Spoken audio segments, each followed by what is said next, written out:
Spomladi so v Šentrupertu odprli vrata prenovljenega Doma kulture. Gostil je številne prireditve, od nedavnega pa stene krasijo podobe Šentruperta in okolice.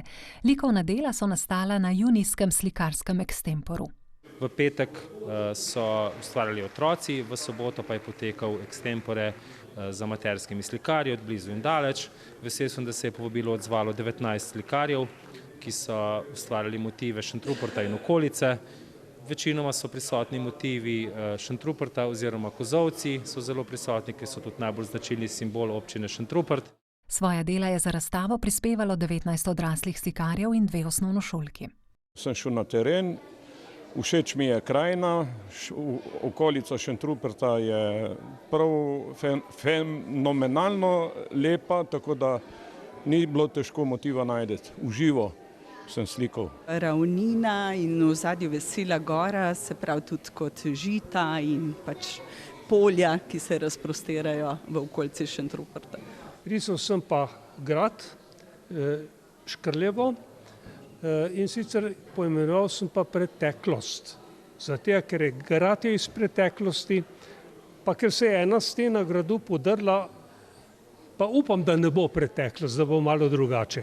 Ko sva z možem večkrat prišla tle v Šentrupert s kolesom, me je zelo navdušila ta cerkev in ne vem, a je to neogotika, te proti nebu, vse ta okna, ki grejo proti nebu, nekako en navdih. Umetniki imajo sicer svoje najljubše tehnike in motive.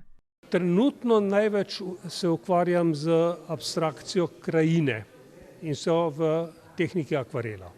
Zelo rada slikam belokranjsko, etno, kulturno dediščino, ljudsko izročilo, ogromno, največ figuralike. Mislim, da se s figuro nekako najbolj izrazim. Največ ustvarjam v tehniki akril, pa tudi veliko se ukvarjam z akvarelom. Največ se ukvarjam s krajino. Zadnje čase največ delam akvarele, sicer v svoje čase sem pa tudi v oljni tehniki pa akrilu. Največkrat zdaj zadnje čase kar dejansko narava, no. Narava, sicer pa prej tudi kakšne druge stvari, no. Tihožitja, portreti, vse živo.